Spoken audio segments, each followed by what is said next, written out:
Welcome back to the lab, everyone. Today we'll be looking at the bones of the fetal skull.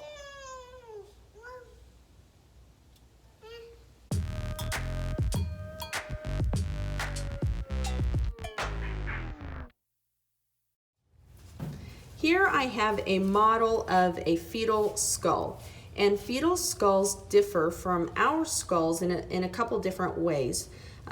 If you go back and review the bones of the calvaria, those cranial bones and those cranial sutures, you'll remember that the cranial sutures are going to be fibrous joints, very tough fibrous joints that allow our skulls to be very solid and strong.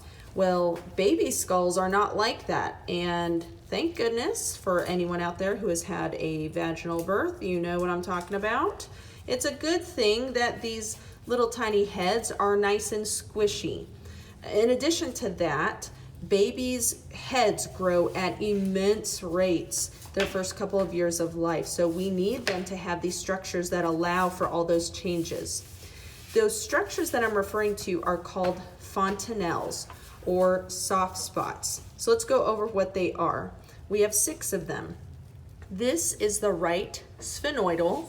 Sphenoidal because it is in the area of the sphenoid.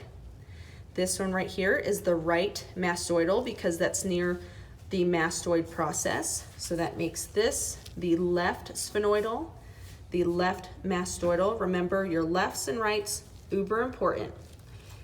Here, again, you're looking for this area where everything kind of meets up. That is the occipital fontanelle.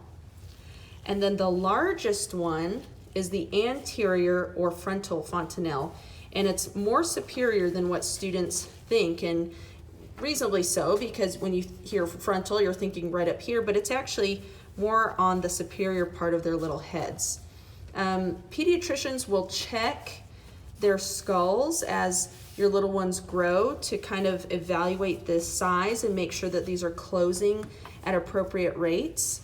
It'll take anywhere from a few months to a couple of years for these to close, this anterior one being the final one to close.